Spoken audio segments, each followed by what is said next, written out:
現地点は法政大学から 1.5km ほど離れたところです。ネイチャーファクトリー東京町田の駐車場にレンタル自転車を止めて移動開始です。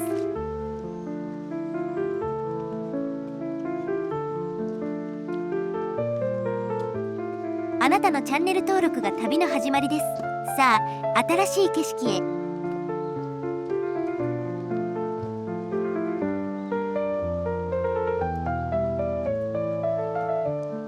ここがネイチャーファクトリー東京町田のようです。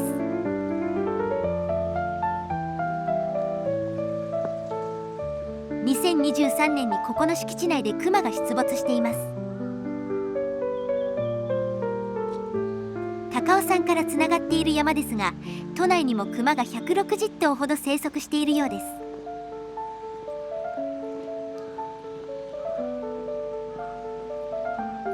この施設はクマが出た時、営業を中止したとか。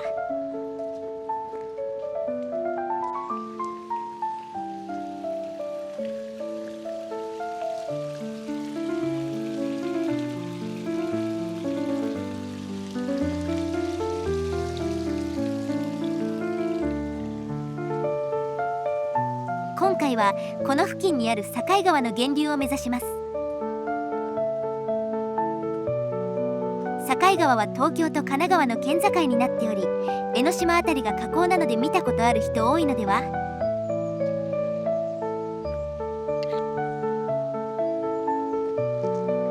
キャンプ場ですが、雨上がりでしけっているのか誰もいませんね。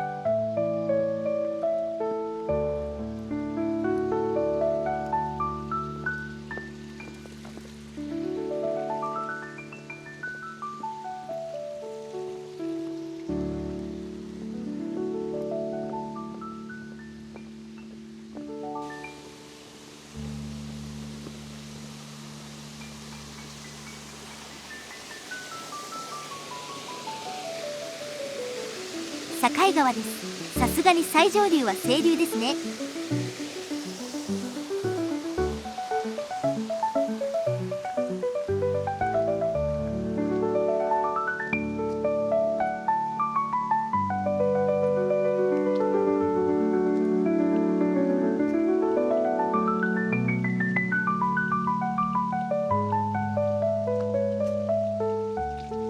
まだ施設の敷地内ですが、この辺りにクマが出たのかな。クマが出た地域はクマ出没注意の看板が立つものですが、営業に差し支えるため作らないのでしょう。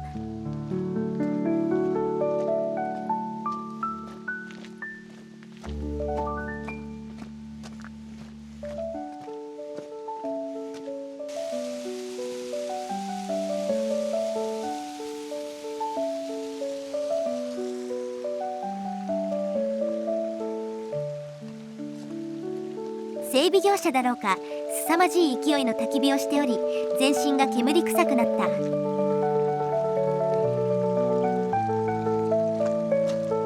焚き火の匂いは熊よけになるそうな。あと蚊取り線香の携帯が有効とか。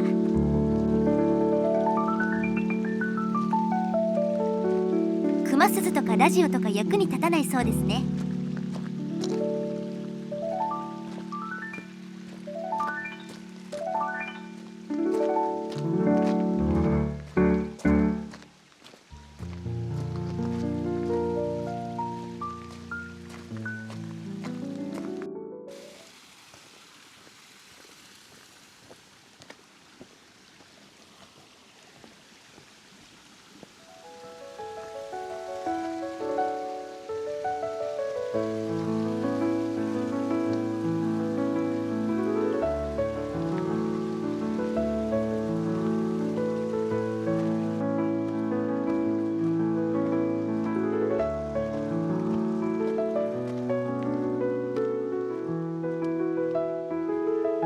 境川源流入り口の看板、昔これに騙されて左に行ってしまったんだよね。今回はリベンジです。ちゃんと右に曲がります。看板の位置がおかしいんだよ。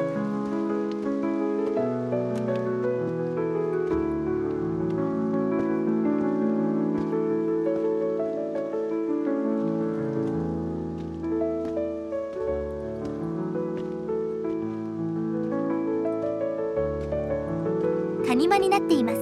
境川が長年かけて削ってできた地形でしょう。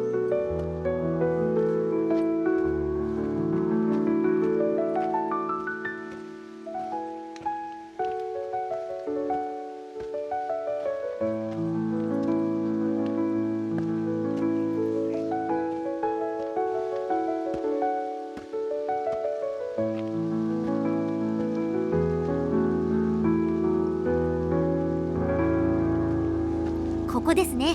境川源流の看板があります。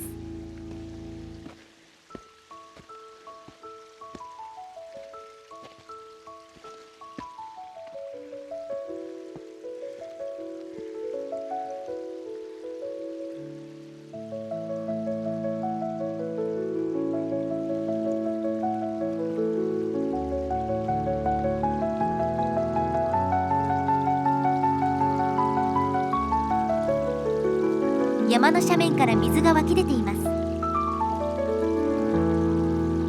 境川は江ノ島の河口まで 52.1km あります。流速が1メートル毎秒とすると15時間ほどで海まで出ますね。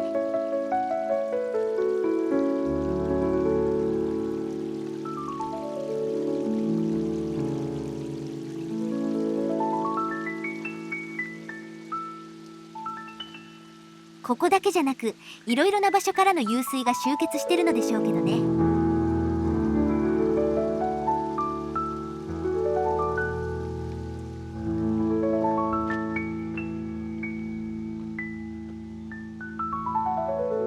せっかくここまで来たので、このまま草戸山の山頂まで行ってみましょう。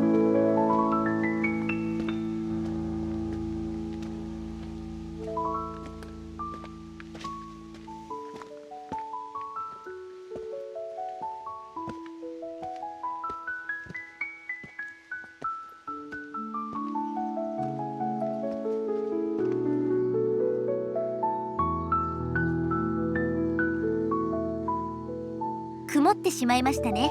残念です。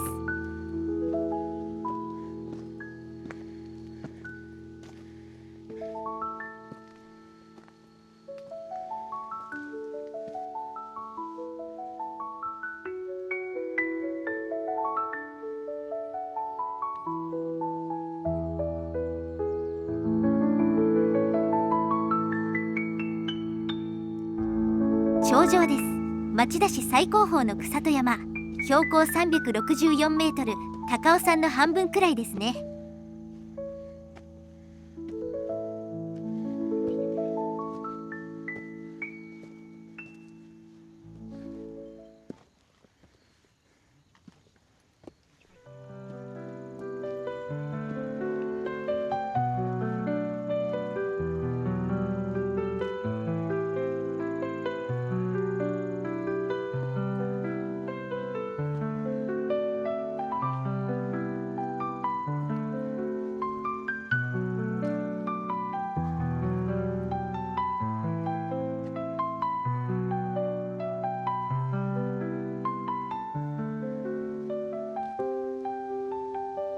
この先は高尾山方面とか津久井方面とか行けるようですね。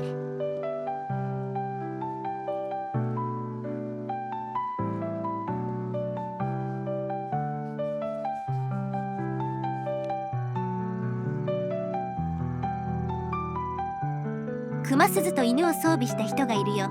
この犬が絶天狼抜刀画とかやって熊を退治するのだろう。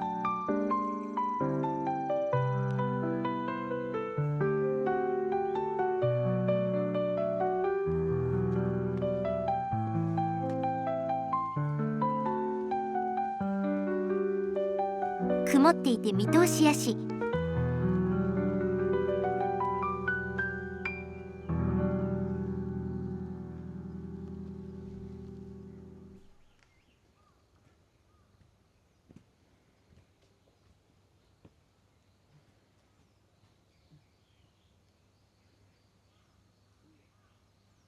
さて下山します。谷間が深いですね。境川が削ってできたのでしょうけど。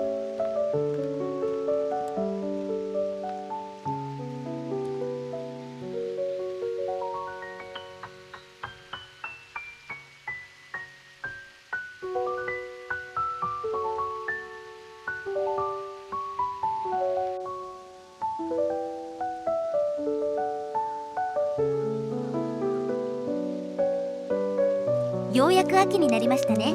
紅葉は始まりかけです。もうちょっとかな。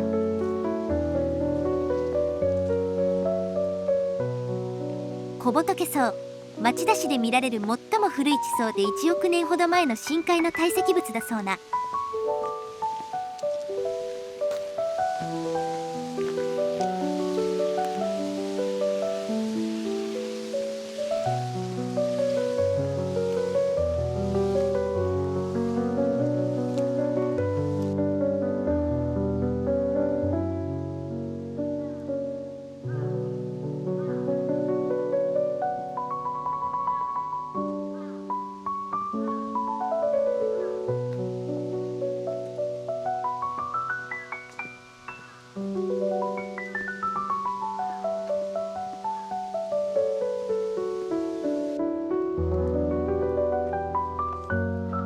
先っぽから色づいてきている。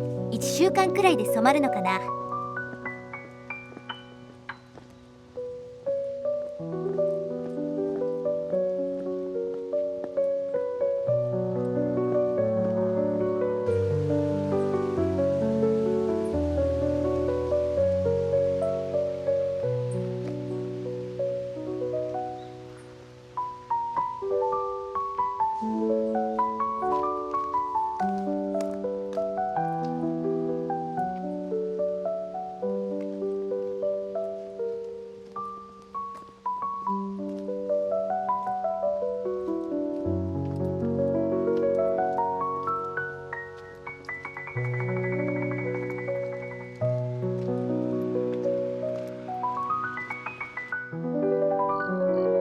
では本日はここまで。